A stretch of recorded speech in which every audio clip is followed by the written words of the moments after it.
함께 예배 드리시는 분들 서로 한번 인사 나누겠습니다. 앞뒤 좌우에 계신 분들 축복합니다. 반갑습니다.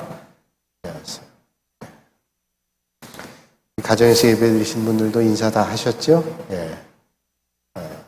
가정 예배 숙소로서 못 드린 가정도 있었는데 이번 기회 온라인 예배를 통해서 함께 예배 드리고 또 가족들 서로 가까이 하는 귀한 시간 되시길 바랍니다. 오늘은 이제 성경의 파노라마 두 번째 시간으로 지난 시간을 우리가 떠올려 보면 성경을 우리가 볼 때 높은 곳에서 보는 것과 가까이서 보는 것 두 가지 방법, 성경의 접근 방법을 우리가 함께 살펴봤습니다.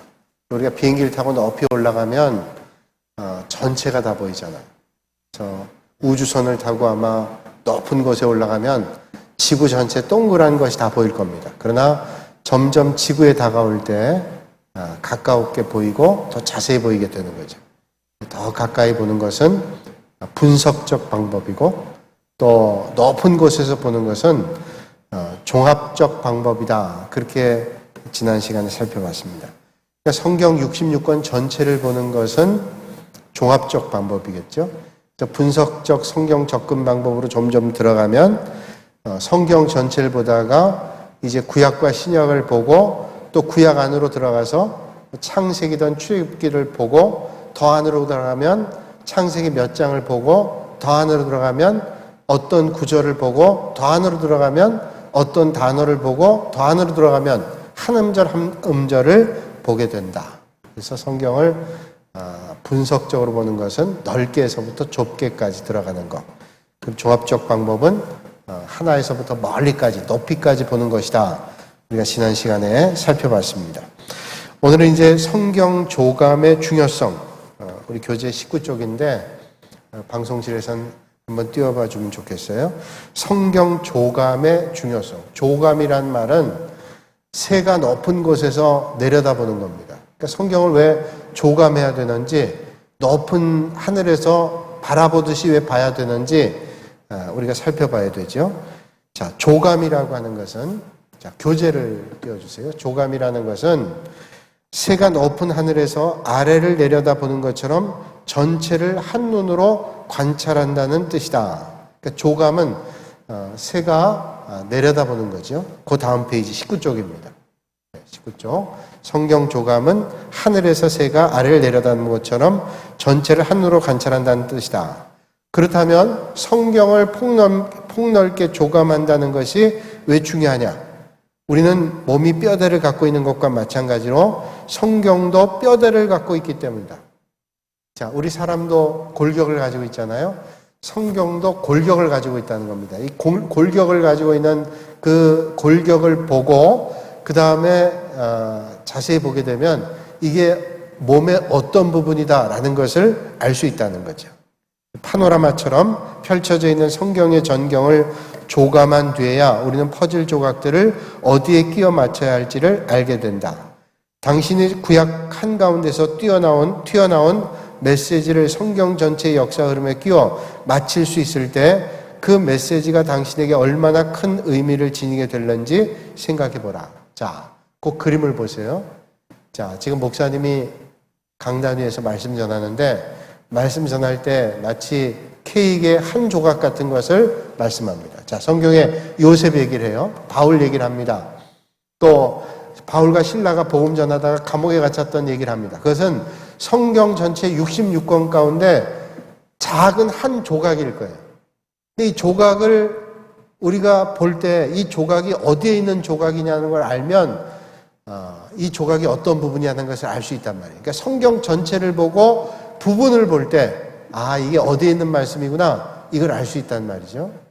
그러니까 여기 보면 말씀을 듣는 사람이 그 책의 일부분이 지금 띄어져 있죠. 지금 목사님 말씀하는 게 한 조각을 얘기하는 겁니다. 근데 앉아있는 분이 성경 전체를 알게 되면 이 말씀은 어떤 내용의 어떤 배경을 가지고 있는 말씀이다. 이걸 알 수 있다는 거예요. 그러니까 성경 공부를 하고 난 다음에 설교 말씀을 들으면 훨씬 이해가 빠릅니다. 그게 거기에 나왔던 얘기구나. 아수르란 나라가, 바벨론이라는 나라가, 또 옛날에 그리스라는 나라가 어떤 역사적 배경 가운데 나왔냐? 성경 공부를 하면서 그걸 배우게 되면 지금 성경에 나와 있는 부분이 어떤 부분이라는 것을 알 수 있단 말이죠.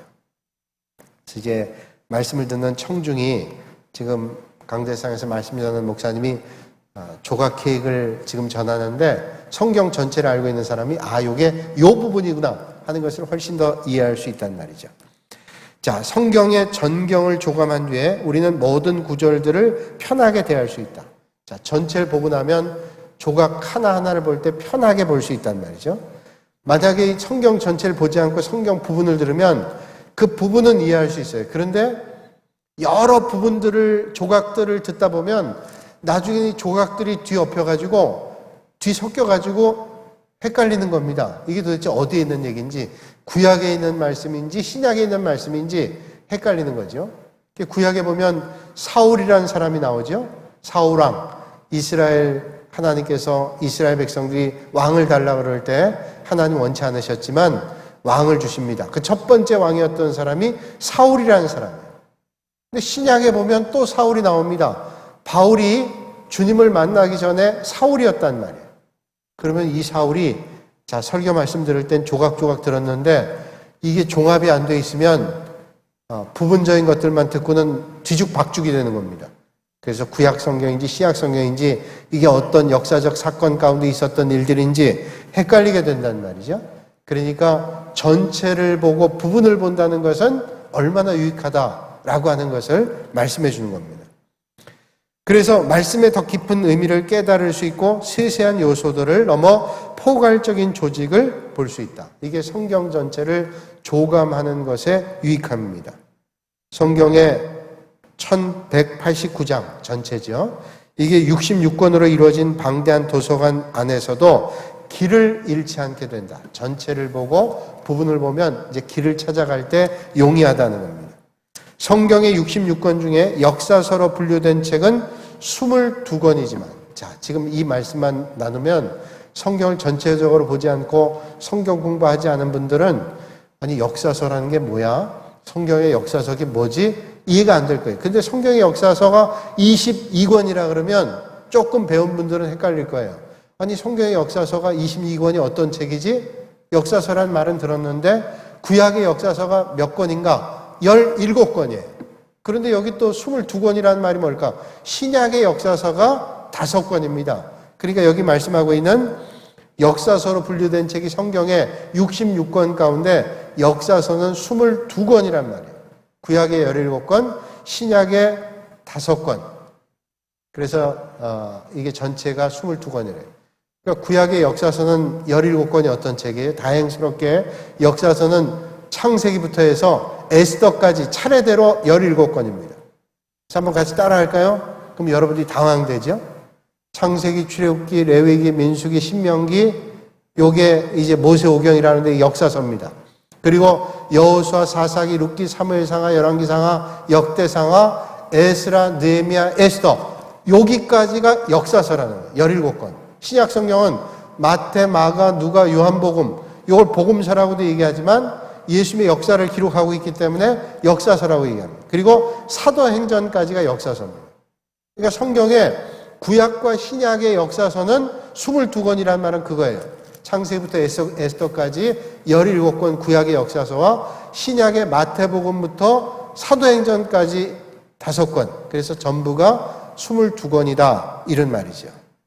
성경의 전체적인 줄거리는 단지 16권을 통해 전개된다는 사실 아는가? 야, 이건 또 더 어려운 거예요. 역사서 22권 가운데 실제적인 줄거리는 16권만 보면 줄거리가 딱 이어진다는 거예요. 그래서 여러분 오늘 예배 드리실 때 여러분들이 보시도록 한 저녁 6시쯤 여러분들에게 문자를 보냈어요. 오늘 수요기도에 참석하십시오. 온라인 예배로. 그러면서 성경 분류표도 함께 보내드렸습니다. 다 집에서 지금 다 보실 텐데, 자, 요런 겁니다. 이건 우리가 코팅을 해서 보고 있는 건데, 원본을 여러분들에게 보내드렸어요. 그래서, 양면으로 해서 한번 방송실에서 한번, 보여주세요. 오늘 나눠드린 거. 구약과 신약의 성경 분류표인데, 한번 그거 띄워봐 주세요. 예. 요런 걸 여러분 다 받으셨을 거예요. 성경 분류표. 그래서 구약과 신약의 성경 분류표인데, 구약 39권과 신약의 27권 전체를 분류한 겁니다. 먼저 구약을 분류해 보면 구약의 창세기, 출애굽기, 레위기, 민수기, 신명기까지가 이제 오경이라 그러는데 역사서에 포함이 됩니다. 그다음 사사기, 룻기 쭉 해가지고 에스더까지가 역사서입니다. 요게 17권이라는 거예요. 그러니까 이 17권의 구약의 이야기가 포함되어 있는데 이 구약의 이야기 안에 나머지 구약의 이야기들이 포함된 겁니다. 신약도 마태, 마가, 누가, 요한, 사도행전까지 5권밖에 안 되지만 나머지 22권의 신약의 22권 나머지죠. 27권이니까 5권 빼면 나머지 22권의 이야기는 다 이 복음서와 사도행전의 이야기에 포함되어 있다는 거예요. 그런데 이 역사서 이제 구약만 한번 떼서 보죠. 헷갈리니까. 구약만 떼서 보면 구약의 창세기부터 에스더까지의 17권 안에 역사적인 이야기가 다 포함됐다는 거예요. 그러면 17권 안에 나머지 39권에 있는 39권에서 구약의 39권에서 17권을 빼면 몇 권이에요? 몇 권이 남죠? 22권. 그 22권의 이야기는 17권의 역사서 안에 다 포함되어 있다는 거예요. 그 역사적 시기 안에 줄거리 안에 모든 게 포함됐다는 거예요. 그러면 어떤 내용들이냐? 이제 뒤에 자세히 보겠지만 욥기, 시편, 잠언, 전도서, 아가서라고 하는 시가서와 그 다음에 이사야, 예레미야, 예레미야, 에스겔, 다니엘, 대연서와 호세아, 요엘, 아모스, 오바댜, 요나 쭉 해서 말라기까지 12권의 소예언서가 전부 다 역사서 17권 안에 포함되어 있다는 거예요. 근데 이 구약의 17권 역사서 안에도 그 17권 다가 아니라 16권, 신약을 빼면 12권이죠. 12권 안에 다 포함되어 있다는 거예요. 자, 그래서 한번 PPT 한번 띄워봐 주세요. 여기 보면 이제 19쪽에 나와 있는 PPT, 오른쪽에 있는 PPT 한번 성경 전체의 줄거리를 전하는 책들, 그거를 띄워주세요. 자, 지금 이거 아니고 19쪽에 나와 있는 19쪽, 우리 교재 19쪽에 나와 있는 성경 전체의 줄거리를 전하는 책들이라고 하는 표가 있습니다. 우리가 지금 보는 교재예요. 교재.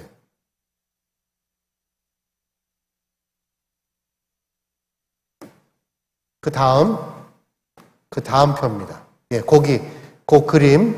자, 그림을 확대하든지 아니면 PPT가 있으니까, 예, PPT 띄워주시면 돼요. 예. 자, 요걸 보세요. 한번 보세요. 여기 보면 책장에 책이 꽂혀 있는데, 창세기, 출애굽기, 민수기, 여호수아, 사사기, 사무엘상하, 열왕기상하, 에스라, 느헤미야. 거기가 구약이죠. 그 다음 나머지는 마태, 마가, 누가, 요한, 사도행전이에요. 그럼 앞에 역사서에 속해 있는 구약 성경만 보면 아까 역사서가 구약 성경에 몇 권이었냐면 17권이었어요. 보세요. 창세기, 출애굽기, 레위기, 민수기, 신명기, 모세오경이잖아요. 근데 여기 보세요. 창세기, 출애굽기, 레위기는 빠지고 민수기, 신명기가 또 빠졌어요. 이 5권만 보면 아니 역사서 안에 레위기도 들어가 있고 또 신명기도 들어가 있는데 여기는 왜 빠져 있냐? 줄거리를 따진다면 그 책들도 여기에 다 포함됐다는 거예요. 자, 이스라엘 백성들이 태초에 하나님이 천지를 창조하시고 이제 족장 시대를 맞죠. 아브라함, 이삭, 야곱, 요셉까지 족장 시대를 맞는데 이제 뒤에 또 세부적으로 얘기할 수 있지만 요셉이 형제들의 미움받아서 애굽으로 팔려갔습니다. 팔려가서 애굽에서 430년 동안 이제 대를 이어 살게 된 거예요. 그때 이스라엘 백성들이 그 전에 애굽의 총리로 요셉이 있었기 때문에 이스라엘 기근이 있을 때 요셉 따라서 다 이제 나중에 만나가지고 애굽에 정착해 산 게 430년입니다. 그래서 애굽에 살다가 이제 세월이 지나다 보니까 애굽 사람들에게 미움받게 됩니다. 처음에는 관계가 좋았지만 나중에는 점점 인구가 늘어나게 되니까 위기감을 느낀 거예요, 애굽 사람들. 그래서 탄압하고 억압하고 종 삼고 이러니까 이제 애굽에서 못 살게 된 겁니다. 하나님 앞에 기도하고 하나님의 도우심으로 모세 이끌림 받아서 이제 출애굽하게 되죠. 그 출애굽의 사건들이 출애굽기, 레위기, 민수기, 신명기에 쭉 기록된 거예요. 그 역사적인 줄거리를 출애굽기와 민수기 안에 레위기와 신명기가 포함된 겁니다. 그래서 이스라엘 백성들이 출애굽하죠. 출애굽해서 쭉 가는 가운데 한 1년쯤 간 다음에 시내산에서 이제 장막을 치고 머뭅니다. 시내산 꼭대기에서 이제 하나님의 율법을 모세가 받아오게 되죠. 거기서 재정비합니다. 그러니까 거기 멈춰져 있었던 내용, 하나님 앞에 어떻게 제사를 드리냐, 그 내용이 레위기에 포함되어 있는데 그게 출애굽기라는 줄거리 안에 포함되어 있는 내용이에요. 그 다음에 이스라엘 백성들이 시내산을 떠나서 가데스 바네아라고 하는 가나안 땅에 들어가기 전에 광야 생활하죠. 그 광야에서 헤매던 내용들이 민수기에 기록되어 있는 거예요. 그리고 이제 가나안 땅의 목전에서 이스라엘 백성들이 지난 날들을 쭉 돌아보는 내용이 신명기의 내용입니다. 그러니까 민수기 내용 안에 신명기 내용이 포함됐다고 얘기할 수 있죠. 역사적 줄거리에는. 물론 신명기는 지난 날을 돌아보면서 가나안 땅에 들어갈 목전에서 저들의 신앙을 돌아보는 그런 내용들이지만, 그러니까 역사적 줄거리는 창세기, 출애굽기, 민수기 이 내용 안에 레위기와 신명기가 다 포함되어 있다, 이런 얘기입니다. 그 다음에 여호수아, 사사기, 그 다음에 책이 룻기라는 거예요. 룻기. 룻기라는 책의 내용을 왜 여긴 뺐어요? 역사서 안에 들어갔는데, 룻이라고 하는 사람은, 룻기라고 하는 책은 이스라엘 백성들이 기근 가운데 있을 때 이제 이주하게 되죠. 이주하게 돼서 모압 땅에 살게 되는데, 거기서 이제 믿음의 사건들에 대한 이야기를 기록하고 있는 거예요. 그 기록한 이야기가 어떤 시대에 있었냐면 사사기 시대에 있었던 내용입니다. 그러니까 같은 시대예요. 사사시대 이야기, 사사시대에 룻이라고 하는 사람의 믿음의 이야기를 한 거예요. 그럼 왜 사사시대에 룻이라는 사람의 이야기를 했는가 하면, 자, 세상이 다 믿음을 잃어버리고 있는 시대에도 룻 같은 사람은 믿음으로 살았다라는 것을 보여주는 겁니다. 사사시대, 많은 사람들이 믿음을 잃고 흔들리는 시대에도 믿음을 가지고 있었던 사람이 있었다라고 하는 내용을 담기 위해서 룻기를 이야기하고 있다는. 그러니까 여호수아, 사사기에 룻기가 포함이 되고요. 그 다음 사무엘상하, 열왕기상하, 그 다음에 여기 책 보면 역대상하가 나와야 되는데 역대상하가 안 나와 있어요. 자, 사무엘상하와 열왕기상하는 사울, 다윗, 솔로몬, 그 다음에 분열 왕국 시대를 쭉 담고 있는데 그 왕에 대한 이야기를 담고 있는 것, 그 역사 안에 있기 때문에 다음에 역대상하도 여기에 포함해 있다는 거예요. 그 다음 에스라, 느헤미야, 에스더까지가 역사서인데 에스더는 또 포함이 안 됐어요. 에스더는 어떤 시대냐면 에스라, 느헤미야 시대예요. 이때 에스더라고 하는 사람은 뭐예요? 에스더는 지금 얘기로 하면 이란이라는 나라입니다. 성경에 말하면 바사라고 하는 나라인데, 그 바사란 나라가 페르시아란 나라고, 페르시아 나라가 오늘 얘기로 하면 이란이란 나라예요.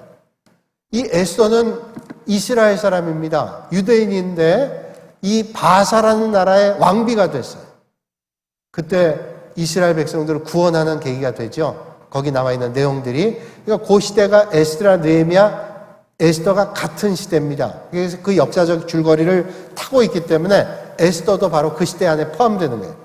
그래서 22권의 구약의 17권의 구약의 역사서 가운데 또 줄이면 여기 몇 권이에요? 구약까지가 둘, 넷, 여섯, 여덟, 둘, 넷, 여섯, 여덟, 11권이네요.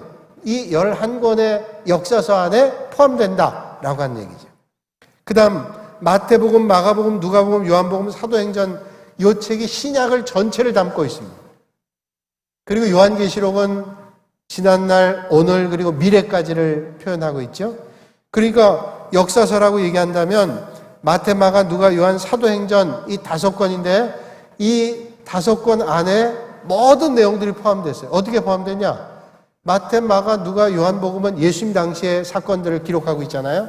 그래서 마태가 본 예수님, 마가가 본 예수님, 누가가 본 예수님, 요한복음 또 조금 다른 차원이지만 그 예수님에 대한 사건들을 기록하고 있어요. 중복된 사건들이 여러 번 나옵니다. 사도행전 이제 예수님께서 부활하시고 승천하고 난 다음에 보혜사 성령을 보내주시고 교회 역사가 일어나고 성령의 역사가 일어나는 것들을 쭉 담고 있는데, 뒤에 나오는 로마서부터 해서 유다서까지의 서신서 전체가 이 사도행전 시대에 다 포함되는 겁니다. 그래서 로마서는 로마 교회 보낸 편지, 골로새서는 골로새 교회 보낸 편지, 에베소 교회 보낸 편지, 다 사도행전이라는 역사적 줄기 아래 내용들이 다 포함된단 말이에요. 그러니까 이 5권의 역사서가 역사의 줄거리다. 그리고 이 에스더 다음에 이제 예언자들이 쭉 나오죠. 예언자들이 끝난 다음에 신약 시대에 이를 때까지 중간에 신구약 중간 시대를 만나게 됩니다. 그건 뒤에 나오는데 일단 지금 성경의 골격을 우리가 볼 때 성경의 골격이 이런 골격이다. 조금 복잡할 수 있지만 이런 내용들이 포함되어 있다라고 하는 것을 여러분들이 이해하시면 좋겠어요. 자, 그럼 조금 설명을 한번 보겠습니다. 현재 일어나는 일과 앞으로 발생할 일을 모두 알고 계신 성경의 저자, 하나님이죠. 하나님께서 인간을 향한 기록을 한 권의 책으로 압축시키셨다는 사실이 그저 놀랍기만 하다. 여러분, 세상의 역사를 한 권의 책으로 기록할 수 있다. 이거 놀라운 일입니다.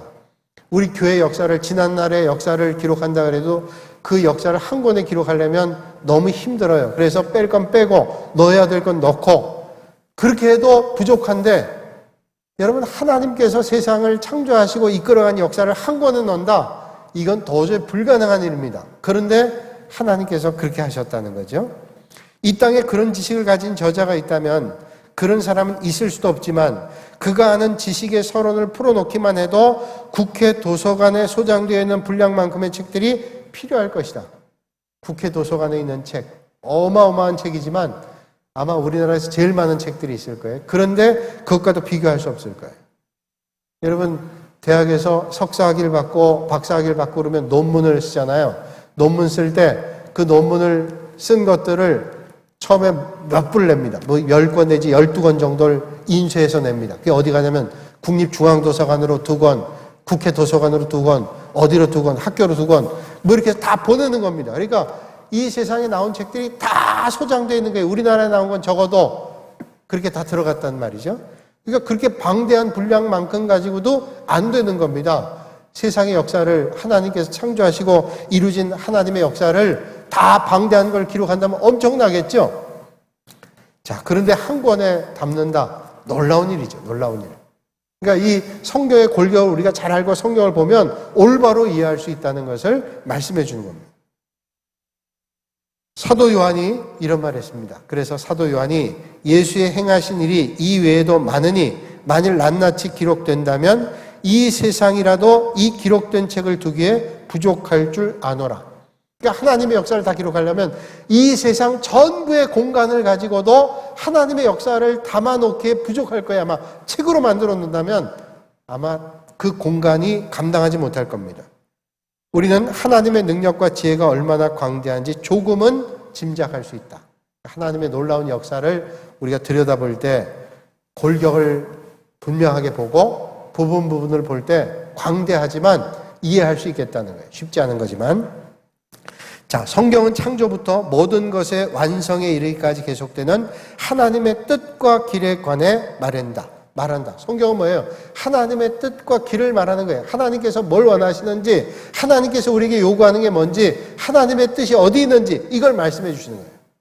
그러니까 이게 성경을 보면서 우리가 알아야 될 게 뭐냐면 그 하나님의 뜻과 길을 분별하는 거, 이게 중요한 거예요. 하나님은 이렇게 말씀하는데 하나님의 그 뜻을 모르고 행해보세요. 전혀 다른 일을 하는 겁니다. 그러니까 우리가 성경을 배우고 성경 말씀을 듣고 하나님의 말씀을 이해하려고 애를 쓰는 게 뭐냐면 하나님의 뜻과 그 길을 우리가 알기 원하는 거예요. 자, 그러므로 우리는 성경을 조감하는 과정을 통해서 우리 시대를 좀 더 분별할 수 있다. 이미 성취된 말씀을 깨닫게 될 때 우리는 이 시대에 이루어지고 있는 예언을 올바로 연구할 수 있을 뿐만 아니라 하나님께서는 자신이 선포한 말씀을 반드시 이루신다는 확신을 가질 수 있다.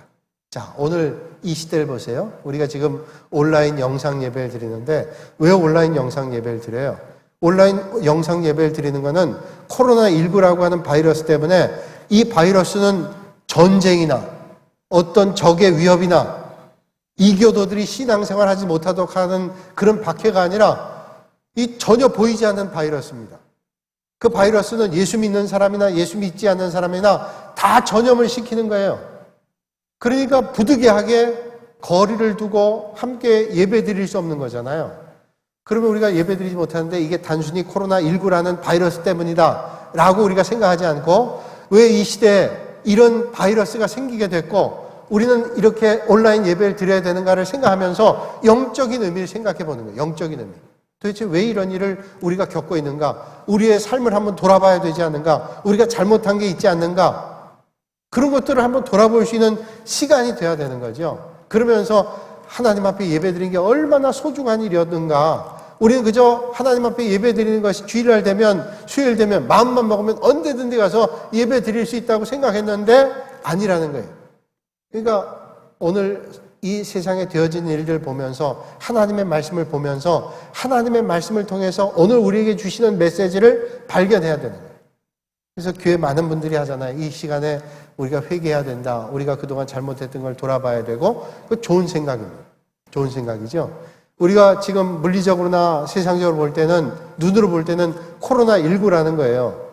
이건 그냥 세상 사람들 볼 때는 이건 바이러스예요 라고 생각하지만 우리가 한번 다시 돌아보는 거예요. 이때 어떤 분들은 얘기하잖아요. 신천지가 더 드러나서 이제 신천지가 완전히 사라지게 될 거다. 아니다, 남아있다. 그러면서 신천지 정체가 드러나기도 하고, 이 시간 우리가 지난 날들 돌아보면서 어떤 삶을 살아야 될 것인가를 생각해보는 시간. 이게 말씀을 통해서 우리가 조명해 봐야 돼요. 말씀을 통해서. 그러면 이 시대에 하나님께서 어떤 말씀을 주시는가를 우리는 생각해 봐야 된다. 그래서 말씀을 통해서 확신을 갖습니다. 이 일을 통해서 우리가 더 예배를 소중하게 생각하고 하나님 앞에 나가는 게 얼마나 중요하다는 걸 생각해요. 여러분, 이 시대가 어떤 의미에서 우리의 믿음을 한번 테스트하는 시간이지 않겠어요? 여러분, 우리가 예배 드리는 게 주일날 예배 드리거나 수요일날 수요기도회 드리는 거 교회에서 할 때는 우리가 마음만 먹으면 예배 드릴 수 있어요. 그런데 요즘에 예배 드리는 건 각별하게 마음 먹지 않으면 안 됩니다. 그러잖아요. 각별한 마음을 가지고 텔레비전 켜고 그 다음에 컴퓨터를 켜고 그리고 예배 드리겠다는 각별한 마음이 없이는 또 그런 올바른 예배를 드리기 위해서 우리가 마음의 준비를 하고, 우리가 교회에서 예배 드릴 때는 우리가 뭐 자다 일어난 어디까지 예배 못 드리잖아요. 다 깨끗한 옷 입고 나와서 예배 드리는 것처럼 그렇게 예배를 가정에서 드리려면 각별한 주의와 준비가 없이는 안 되는 거예요. 또 하나님 앞에 헌금을 드린다 할 때 교회는 헌금 바구니가 돌아가니까 헌금 드릴 수 있지만 집에서는 뭐 나중에 이러면서 하나님 앞에 드리는 것도 소홀히 할 수 있는 거예요. 이게 이제 각별한 우리의 믿음의 준비가 없이는 안 됩니다. 또 믿음이 연약한 사람들은 뭐 이럴 때 어떻게 예배를 드려? 그러다 바쁜 일에 쫓기다 보면 예배 드리는 거를 놓쳐버리는 거예요. 그래서 이 시대가 우리의 믿음을 시험하는 그런 시대구나. 이때 우리가 더 예배를 소중하게 생각하고 하나님 앞에 예배 드리는 걸 더 정말로 간절하게 마음 먹지 않으면 안 되는 시대가 이 시대라는 거예요. 그러니까 성경을 통해서 그런 것들을 발견하는 겁니다. 발견하는 거예요. 그러니까 이건 뭐 전쟁하고도 다릅니다. 전쟁에 총알이 빗발치는 또 어떤 이교도들이 우리를 위협하는, 그래서 예배를 못 드리는 게 아니라 이제 우리가 예배 드리다 보면 전염이 되잖아요. 그래서 믿지 않는 사람들이 볼 때 예배 드리는 사람 왜 이렇게 말을 안 듣느냐고. 우리가 그 말이 두려워서 예배 안 드리는 거 아니죠. 우리가 하나님의 영광을 가리지 않기 위해서, 하나님의 영광 가리지 않고 우리가 더 예배를 소중하게 드리기 위해서 온라인 예배를 드립니다. 이거 예배를 못 드리는 게 아니라 우리 예배 장소만 바뀌었어요. 제가 처음에 예배 드렸죠. 하나님 앞에 예배 드리는 사람이 어떤 자세로 예배 드리느냐. 수가성 여인이 예수님께 물었어요. 우리가 어디서 예배 드리는 게 맞습니까? 예수님께서 어디서 예배 드리는 장소가 중요한 게 아니라 더 중요한 것은 영과 진리의 예배를 드려야 돼요. 예배당에서 예배 드려도 영과 진리의 예배가 없으면 그건 하나님 받으신 예배가 아니지만 가정에서나 일터에서나 여러분 삶의 자리에서 영과 진리로 예배 드린다는 게 너무 중요하다는 거예요. 이 말을 왜곡해가지고 장소는 상관없어. 이건 아니에요. 장소도 중요하지만 지금 이 상황에서 우리가 영과 진리로 예배 드리는 자세, 이게 중요하다는 거예요. 그러기 위해서 우리가 하나님 말씀을 잘 알아야 되고 하나님의 뜻과 길을 분별해야 우리가 올바로 갈 수 있다는 거예요. 자, 계속 갑니다. 성경을 분석하여 얻은 진리들은 타당하며 또한 귀하다. 그러나 성경을 폭넓게 조감하여 말씀 전체로부터 나오는 원칙들을 깨달을 때 우리는 역동적인 삶의 차원으로 들어가 새로운 체험을 할 수 있다. 여기 중요한 말이 뭐냐면 성경이 말씀하는 원칙들을 깨달을 때 우리는 올바로 살 수 있다는 거예요. 저는 신학대학교 신학대학원 가면 성경 전체를 다 가르쳐 주는 줄 알았어요. 1학년 때는 마태복음, 마가복음, 누가복음, 요한복음, 2학년 때는 사도행전부터 해서 역사서에 대한 얘기들, 그 다음에 3학년 때는 서신서, 이렇게 가르쳐 주는 줄 알았는데 아니에요.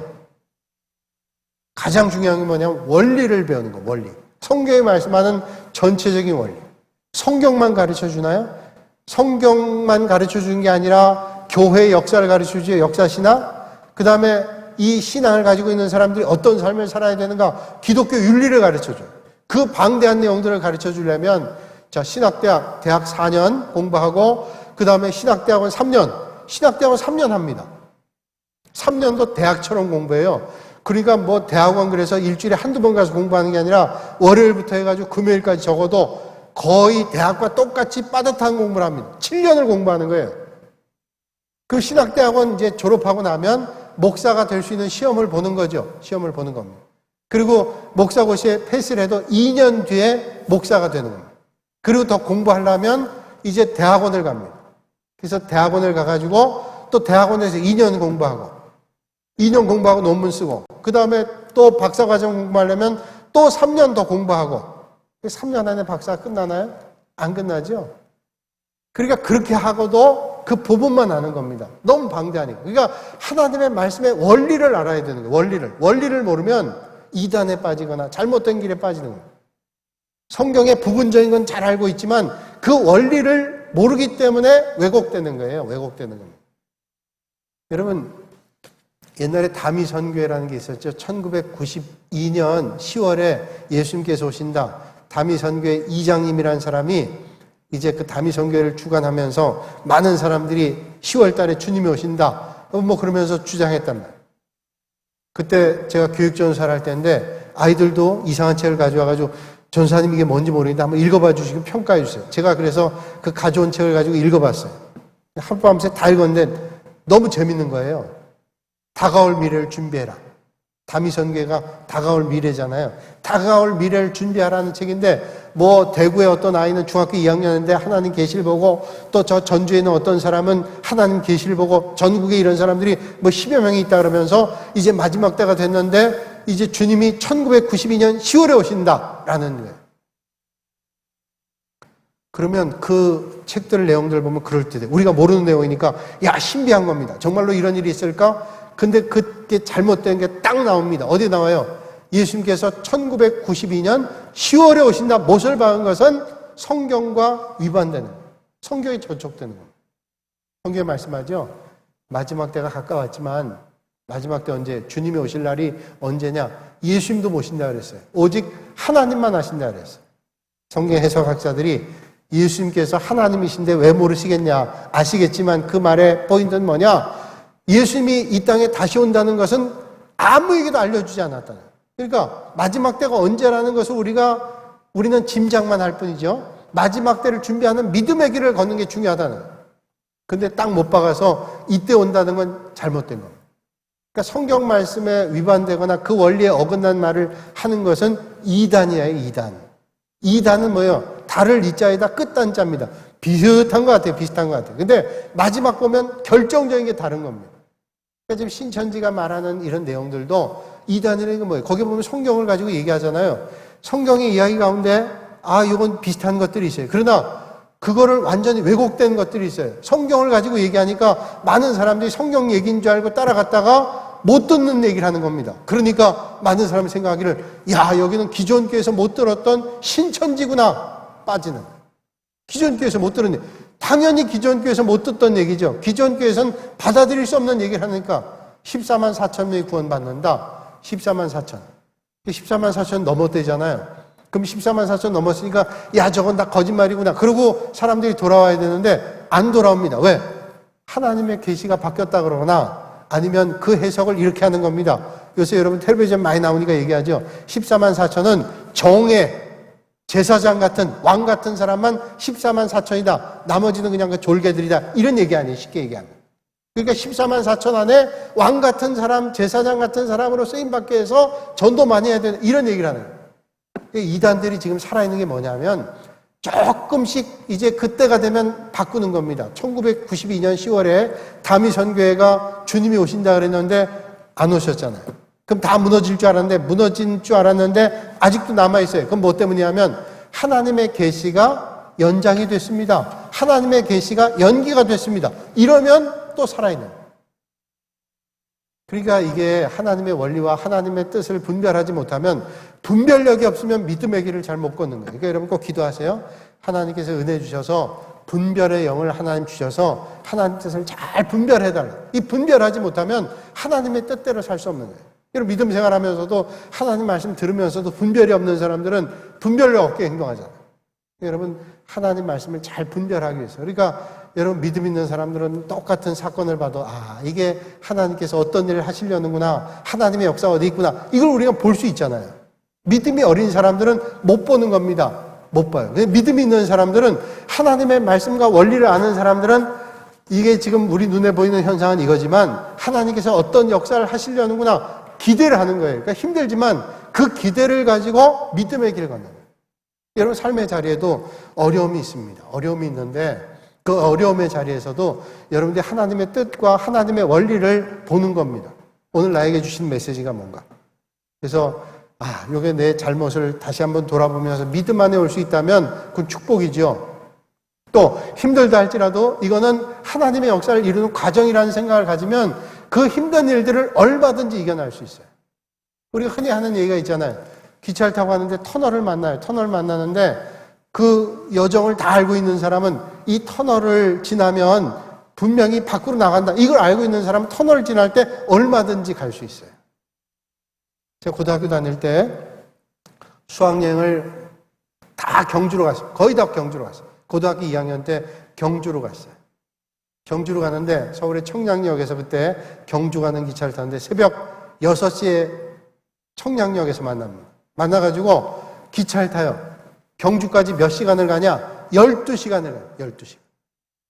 그러니까 지금으로 얘기하면 비둘기라고 그러나요?